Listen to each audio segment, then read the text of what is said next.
Oh, il n'y a pas de caméra. Oh bah c'est très bien au démarrage. Bonjour. Comment allez-vous? Good morning. Donc c'est parti, on va commencer par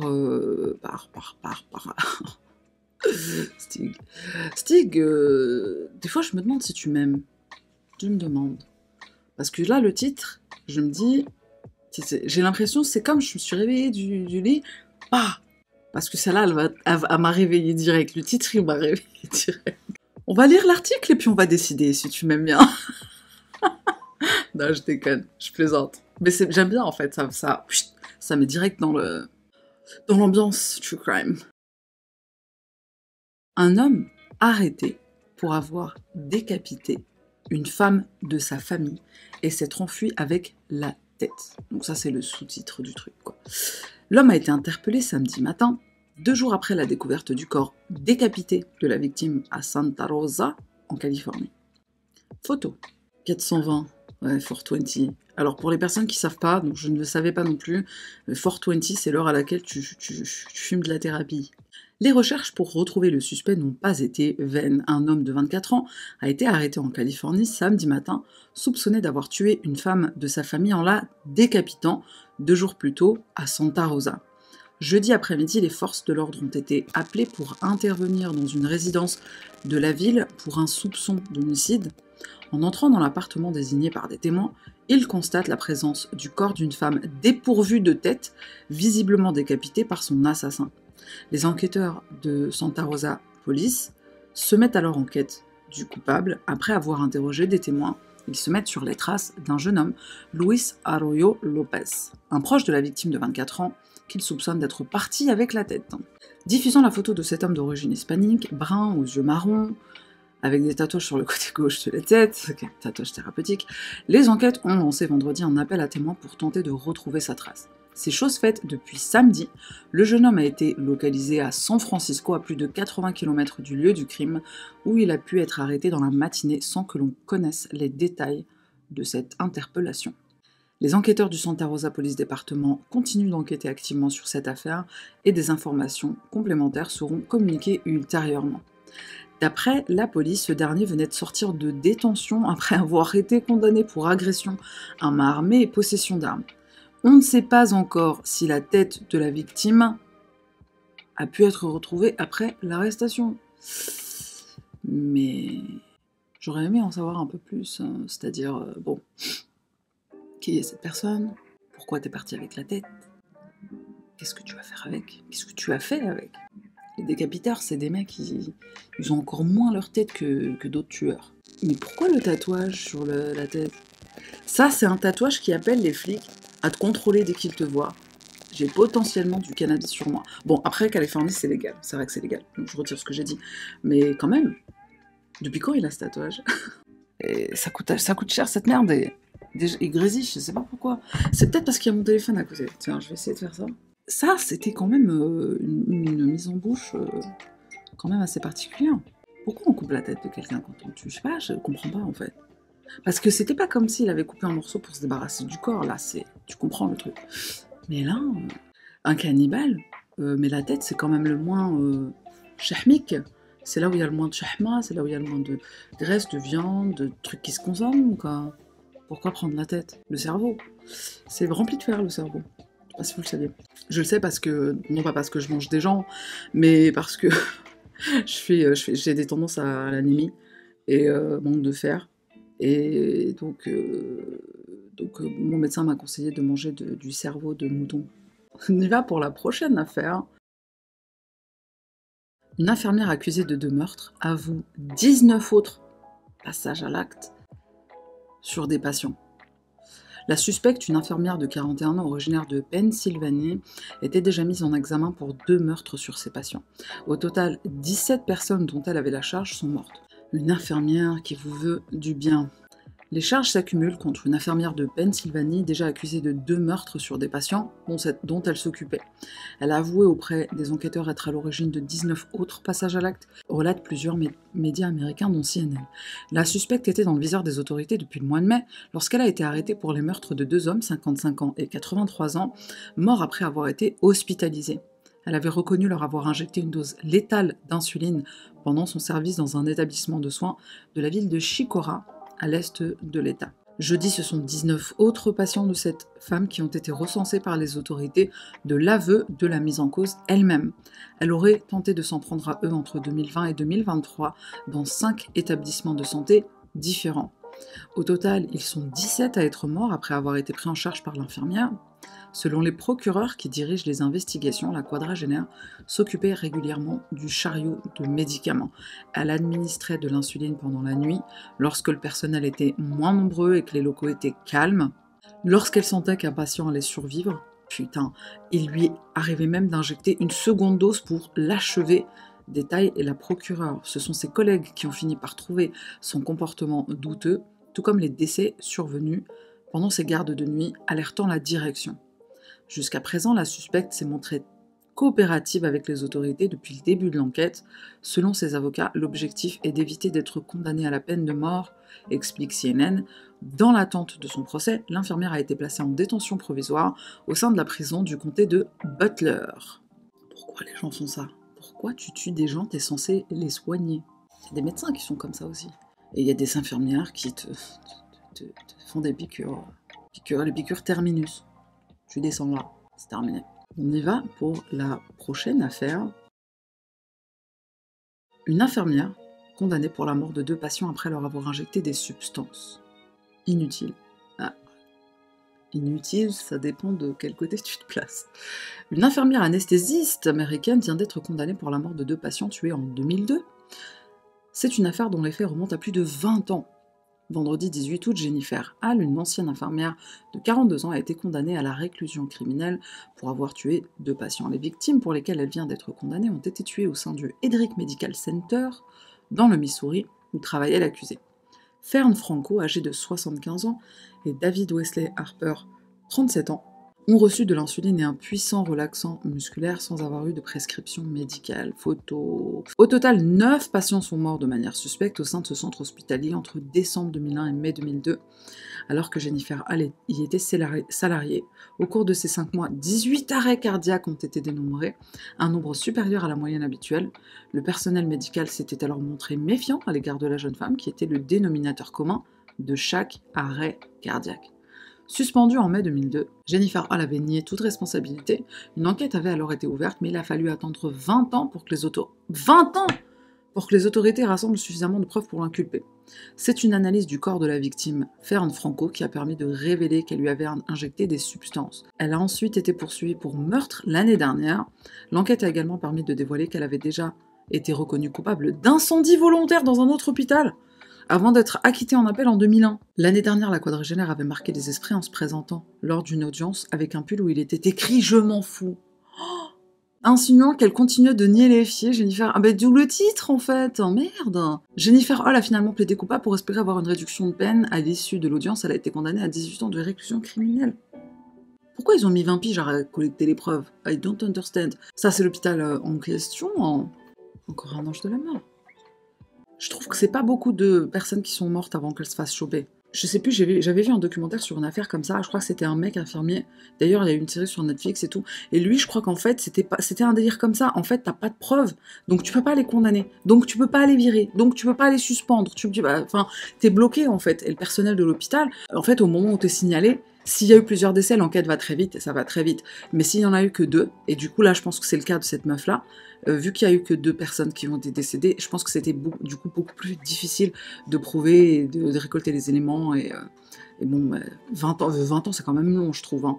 Un incendie volontaire, la meuf avait absolument envie de canarder des gens, quoi. Aux États-Unis, genre t'arrives à l'hôpital, il y a des pubs d'avocats, si tu veux poursuivre, je suis là pour toi. C'est quand même un truc de ouf. Donc c'est un pays qui fonctionne mais tellement à l'argent.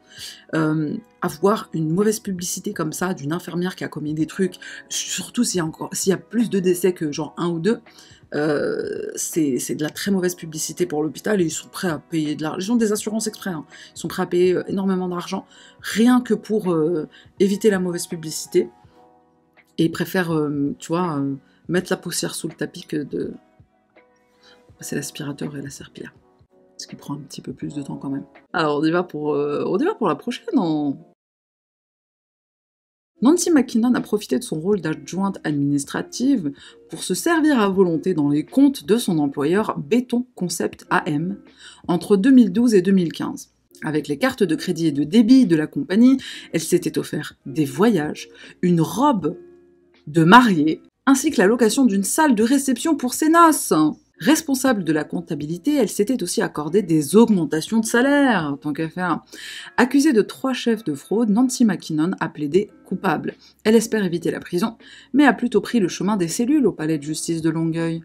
Purger une peine de détention dans la collectivité lui aurait permis de rembourser plus rapidement les victimes. Avaient-elles plaidé? Je ne peux pas aller en prison, parce que si vous voulez que je rembourse, vaut mieux que je travaille. Alors celle-là, à ma belle bouche, là, je suis bouche bée. Elle est trop forte, cette meuf. Elle est trop forte. Parce qu'elle a raison. Elle a raison. Je pense qu'il faudrait la libérer rien que pour à quel point c'est couillu de sortir un argument comme ça. Ses anciens employeurs n'ont pas revu la couleur de leur argent, et ce depuis 7 ans. L'accusé peine en effet à les rembourser car le tiers de son salaire est saisi à la source par les gouvernements pour des impôts impayés. La connasse. La médiatisation de son dossier lui a également fait perdre 5 emplois et 1 logement. Mais chère, elle subit encore de la détresse psychologique et elle est dans une précarité financière. Elle demeure que ce sont toutes les conséquences directes de ses propres gestes délictuels. C'est beau comme délictuel, on dirait le nom d'un dessert. Un délictuel au chocolat. En d'autres mots, et malheureusement, elle est l'artisan de son propre mal. L'artisan de son malheur. Le juge a noté que ces délits s'inscrivent dans une tentative désespérée de préserver une relation amoureuse en soignant constamment son apparence physique et s'offrant du luxe. Elle a essayé de pécho en fait avec cet argent, c'est ça le truc? Selon l'accusé, son ex-mari, qui avait des goûts luxueux, a largement profité de ses dépenses frauduleuses. Elle a ainsi fait preuve d'opportunisme en abusant de la pleine confiance de son employeur. Or, les répercussions de cette fraude avaient été majeures pour son ex-patron. Il a été résolu à vendre la compagnie qu'il espérait léguer à son fils. Il est ainsi passé de dirigeant à employé, en plus de voir sa famille se briser en raison du climat de tension qui régnait dans la maison. Certes, une peine de détention dans la collectivité aurait été conforme, mais dans ce cas-ci, la dénonciation et la dissuasion priment, a conclu le magistrat. Il a alors condamné Madame McKinnon à 18 mois de prison en insistant sur l'important montant de la fraude, la durée et la préméditation. Seule une peine d'emprisonnement ferme convient pour exprimer la réprobation de la société à l'égard du comportement de madame et pour décourager des comportements similaires dans le futur, a déclaré le juge.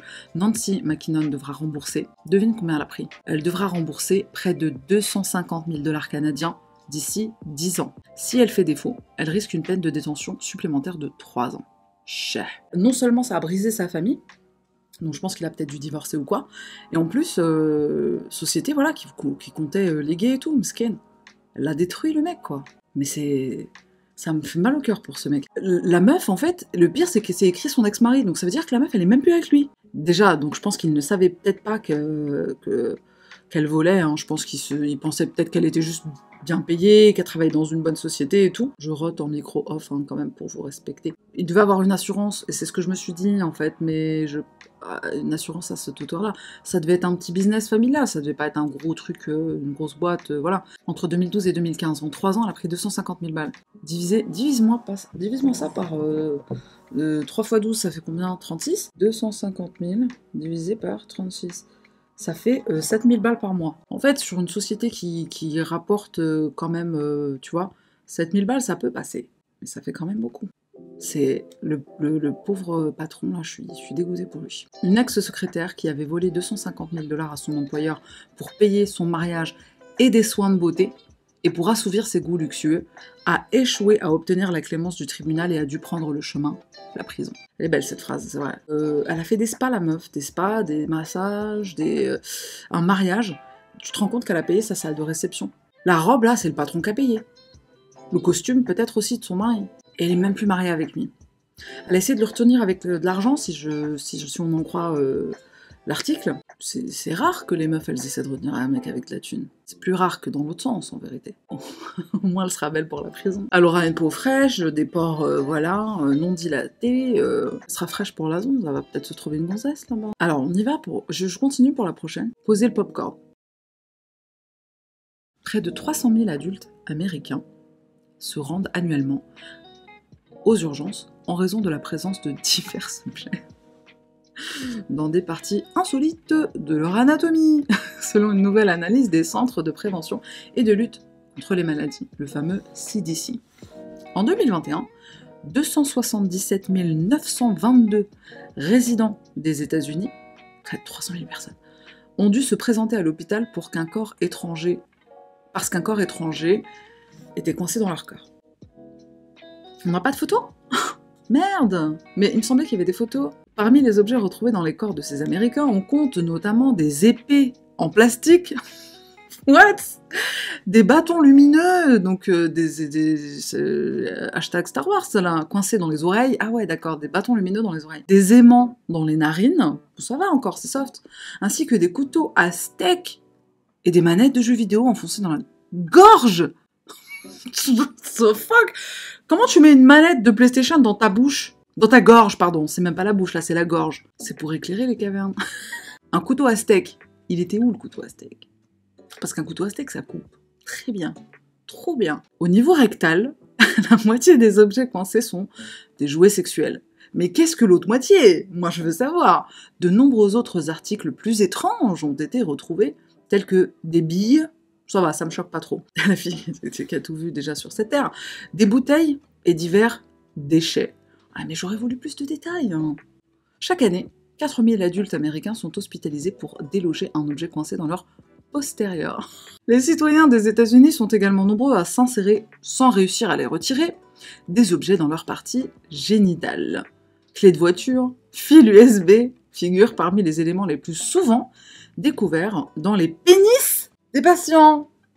Une clé de voiture, oh, j'ai mal à leur place. Alors que de nombreuses femmes doivent consulter après avoir inséré un pain de savon ou une spatule dans leur vagin. C'est pour nettoyer, scarchérisation du canal vaginal.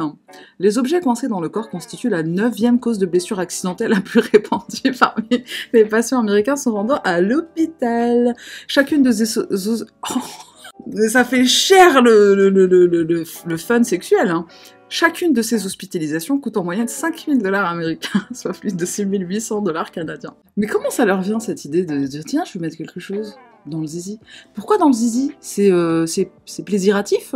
Faut m'expliquer, je ne sais pas, j'ai pas de zizi, donc je ne peux pas expérimenter. J'aurais bien voulu faire des tests moi-même, mais est-ce que c'est plaisiratif? Qui a un zizi dans la salle et peut nous expliquer? S'il vous plaît, je veux comprendre. J'aime comprendre les choses. Parmi les hommes qui ont des trucs à se déloger, quel est le pourcentage de personnes qui sont gays et hétéros? Moi, les hétéros m'intéressent. Les hétéros qui font ça. Parce que du coup, est-ce que t'es pas un petit peu gay quand même si tu fais ça? C'est la question que je me pose. T'as le droit. Mais est-ce que ça vient pas un petit peu quelque part d'une curiosité homosexuelle? Mais les mecs qui se font passer pour des meufs sur Internet, j'en suis persuadée qu'il y a de l'homosexualité derrière. Refoulé.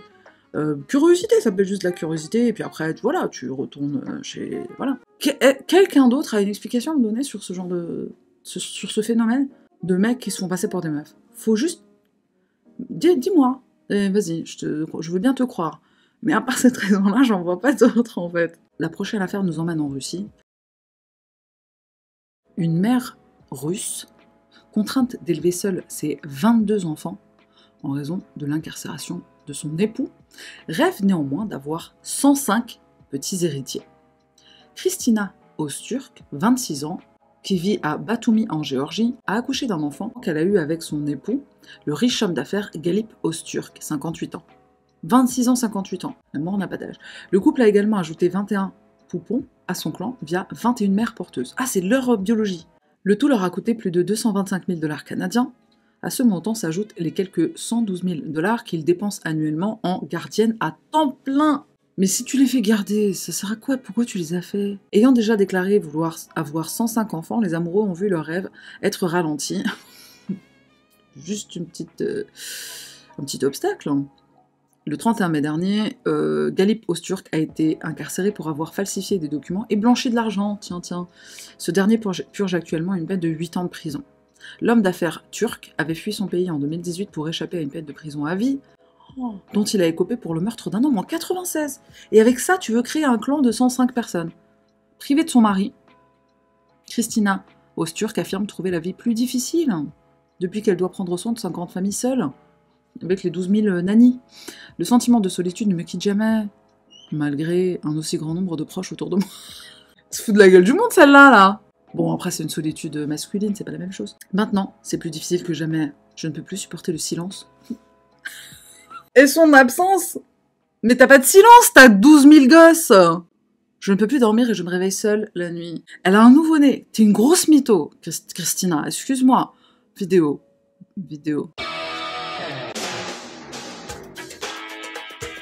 Je peux pas mettre la vidéo en entier parce que je vais me faire copyrighter, là. Je vais me faire strike. Bah, je coupe le son, en fait.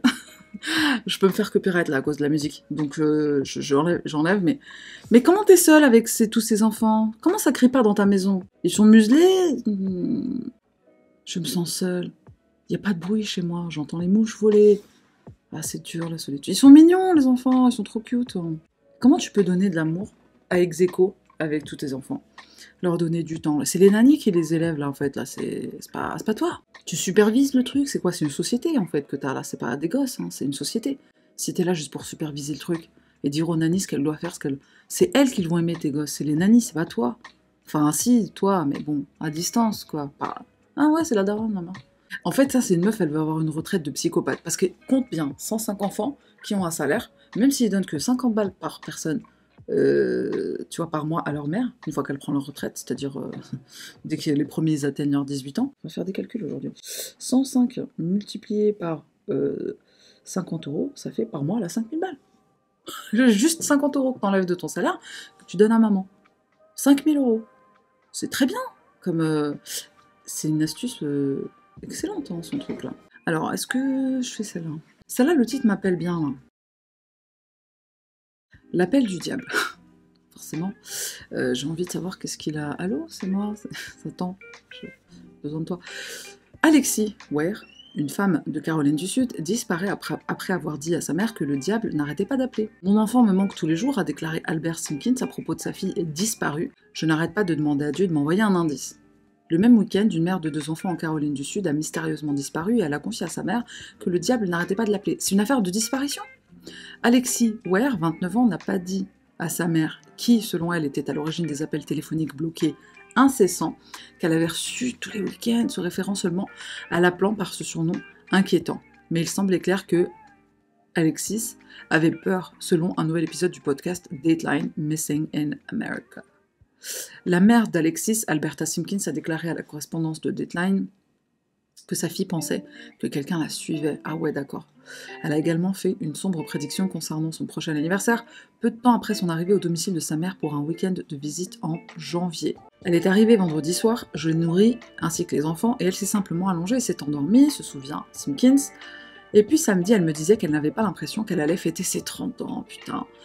Simpkins s'est demandé pourquoi Alexis ne croyait pas qu'elle atteindrait cette étape dans seulement 2 mois, mais sa fille a refusé d'en dire plus. Alexis disparaît. Dimanche après-midi, Alexis était de retour à son appartement de Greenville et elle dit à sa mère lors de ce qui s'avérait être leur dernière conversation vidéo qu'elle était fatiguée et qu'elle prévoyait de faire une sieste. Cette conversation a eu lieu vers 15h, mais les enquêteurs découvriront plus tard des images de vidéosurveillance du 30 janvier, le jour de son retour chez elle, montrant Alexis rencontrant TJ Patterson, le père de son fils de 2 ans, vers 19h30.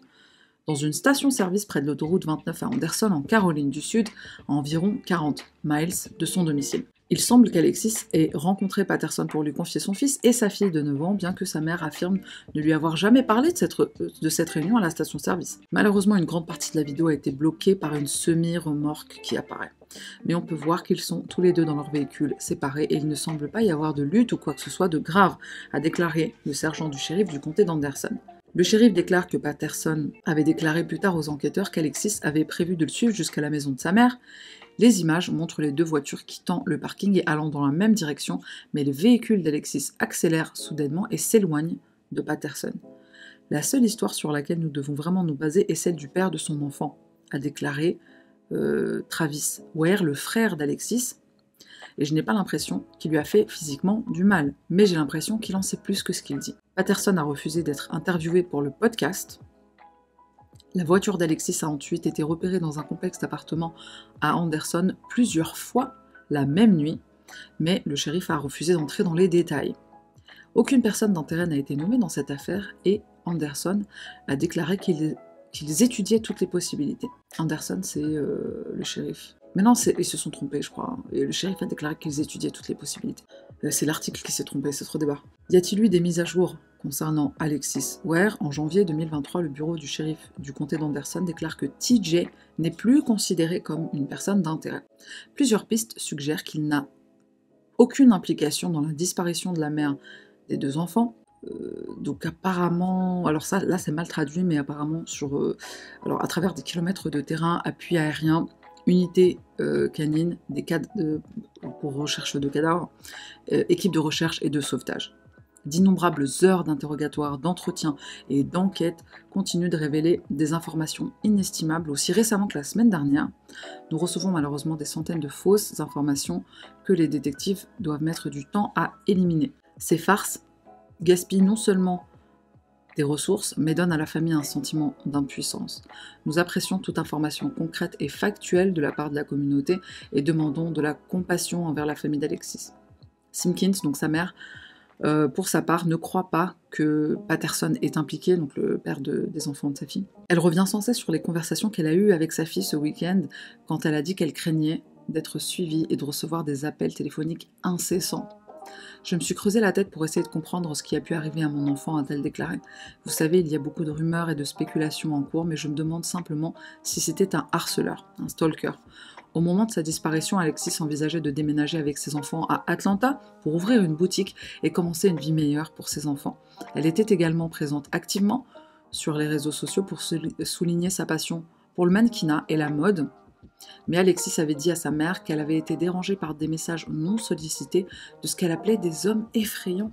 Putain, c'est plusieurs en plus. La Honda Accord 2019 de couleur rouge, appartenant à Alexis, a été retrouvée abandonnée le 2 février le long d'un chemin de terre dans une zone très boisée du comté de McCormick à environ 1 heure de route du complexe d'appartements du comté d'Anderson. Une perruque noire que portait Alexis cette nuit-là a été retrouvée près du véhicule. Son téléphone portable, son sac à main et un sac de vêtements avaient été également laissés à l'intérieur du véhicule. Ça sent pas bon. Vous vous tournez instantanément vers la possibilité qu'un acte criminel soit impliqué, mais pour l'instant, rien n'a été trouvé, déclare le shérif. Simpkins, alors connue sous le nom d'Alberta Gray, la mère, a déclaré que les enquêteurs lui avaient dit qu'ils avaient réussi à obtenir des empreintes sur le véhicule, qui a été retrouvé recouvert de boue, mais ils n'ont pas précisé si les empreintes correspondaient à Alexis ou quelqu'un d'autre. Des mois plus tard, Alberta, la mère de Alexis, cherche toujours désespérément sa fille qui a été vue pour la dernière fois portant une veste noire, un pantalon de jogging gris et un bonnet noir. « Seigneur, mon enfant me manque tous les jours », a-t-elle dit. « Je n'arrête pas de demander à Dieu de m'envoyer un indice. Parfois, je m'assois seule dans la voiture, loin des enfants, et je n'ai que mes moments. Je me creuse la tête en essayant de comprendre ce qui s'est passé. » Putain. C'est tellement rare que les personnes soient retrouvées dans ces contextes-là. La voiture retrouvée près d'un bois et tout, c'est trop chelou. J'espère de tout cœur que Alexis va être retrouvé. Je sais pas comment c'est possible en fait d'appeler la police, de dire que t'as une piste alors que c'est juste une blague et t'as juste voulu faire chier les gens et gaspiller des ressources alors qu'on est activement en train de chercher quelqu'un qui a disparu, qui est peut-être séquestré quelque part, qui est peut-être en train de vivre des trucs de ouf. Comment les gens peuvent... Est-ce qu'il n'y a pas une... C'est un délit déjà normalement, donc est-ce qu'il n'y a pas la possibilité... Enfin, s'il y a la possibilité de les poursuivre et tout, bon, je sais pas. Faudrait peut-être faire d'un cas concret un exemple. Ma meilleure amie, en fait, un jour, elle m'a... C'est dans les débuts que je la connaissais, en plus, je crois que c'était... Je connaissais peut-être depuis 1 an, ou je sais plus. Elle me donne une photo. Non, pardon, elle m'a donné un petit papier. Et elle m'a écrit le nom, le prénom et le numéro de téléphone d'un mec qui la harcelait. Elle m'a dit, si jamais il m'arrive un truc, c'est lui. Dieu merci, il lui est jamais rien arrivé. Mais c'est flippant, hein. Et elle a très bien fait de le faire, parce qu'on ne sait jamais s'il se passe quelque chose. Au moins, il y a quelqu'un que tu connais, famille, ami ou quoi, quelqu'un a un nom, et ça, c'est ce qu'il faut faire.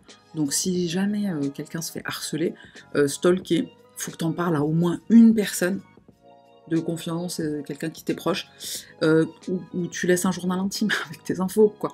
Faut se protéger, Quelqu'un qui harcèle, ça peut aller très loin, et ne surtout supprimer aucun message, parce que c'est très tentant de supprimer, et de supprimer carrément toute la conversation de messages. Faut surtout pas faire ça, faut tout garder, Et ça peut servir de preuve si jamais... Ben déjà, pour que la personne arrête de t'harceler, tu peux aller à la police avec juste ça et dire, voilà, 12 000 appels en absence, 12 000 messageries, voilà, messages sur ma messagerie vocale, s'il y a encore des gens qui utilisent des messageries vocales, mais il faut garder des copies, il faut garder des trucs, il faut garder les emails, il faut garder tout. Et ça peut servir déjà à ce que la personne arrête de t'harceler, donc tu peux aller porter plainte, ou ne serait-ce qu'une main courante. Une main courante aussi, ça peut aider si un jour ça va plus loin, mais il faut se protéger, quoi. Le titre de la prochaine affaire, c'est « tentative de meurtre ». Kerr Johnston et sa femme Grace McPhee ont brièvement été des stars d'Internet, apparaissant dans des talk shows et plus encore en 2015. Le couple au cœur du débat viral #The Dress, la robe, est de retour sous les projecteurs après que la femme a accusé son mari de tentative de meurtre devant une haute cour écossaise. Kerr Johnston et Grace McPhee se sont retrouvés au centre de la tempête médiatique lorsqu'ils se sont mariés en 2015. Lors de la cérémonie, la mère de la mariée portait une robe qui semblait être de couleurs différentes sur les photos que l'invitée du mariage, Caitlin McNeil, a postées sur Tumblr. L'image a déclenché un débat enflammé parmi les utilisateurs, dont certains pensaient qu'elle était bleue et noire, tandis que d'autres la pensaient blanche et dorée. Les jeunes mariés ont même écourté leur lune de miel pour participer au Ellen DeGeneres Show et ont remis les pendules à l'heure, confirmant que la robe était en réalité noire et bleue. En échange de leurs ennuis, ils ont reçu 10 000 $ et un voyage à Grenade. Depuis lors, il a été allégué que Johnston avait agressé McPhee à plusieurs reprises d'avril 2019 à mars 2022. Johnston a comparu devant la haute cour de Glasgow pour une audience préliminaire pénale le lundi 10 juillet. Au cours de l'audience, la couronne, l'équivalent britannique d'un procureur, a allégué que Johnston avait agressé McPhee à plusieurs reprises, la frappant une fois à travers la fenêtre ouverte d'une voiture et à une autre occasion la traînant hors d'un pub avec une prise de tête qu'elle ait refusée. Ah, parce qu'elle a refusé de partir, ok, la phrase était mal formulée.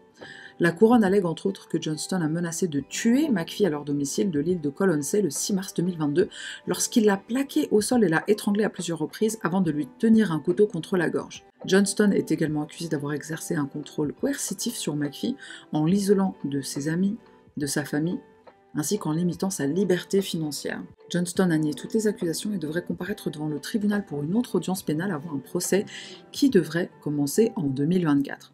Par coïncidence, la conversation autour de la robe a inspiré une campagne de l'armée du salut mettant en lumière les signes de violence domestique, comme par hasard. La publicité montre une jeune femme portant la robe couverte de bleu avec le texte « Pourquoi est-il si difficile de voir le noir et le bleu ?» La seule illusion est de croire que c'est son choix. Une femme sur 6 est victime d'abus. Arrêtez les abus contre les femmes. Comme par hasard. C'est ironique, hein, et pas dans le bon sens. Et c'est vrai que c'était bien trouvé, du coup. Surfer sur une hype pour parler des problèmes de violence domestique et tout, c'était bien trouvé l'idée de l'armée du salut. Pour qu'au final, putain, je fais la dernière affaire. Une photo de mariage peu orthodoxe. Un couple taïwanais, vêtu d'un smoking et d'une robe blanche, s'embrasse devant une montagne d'ordures.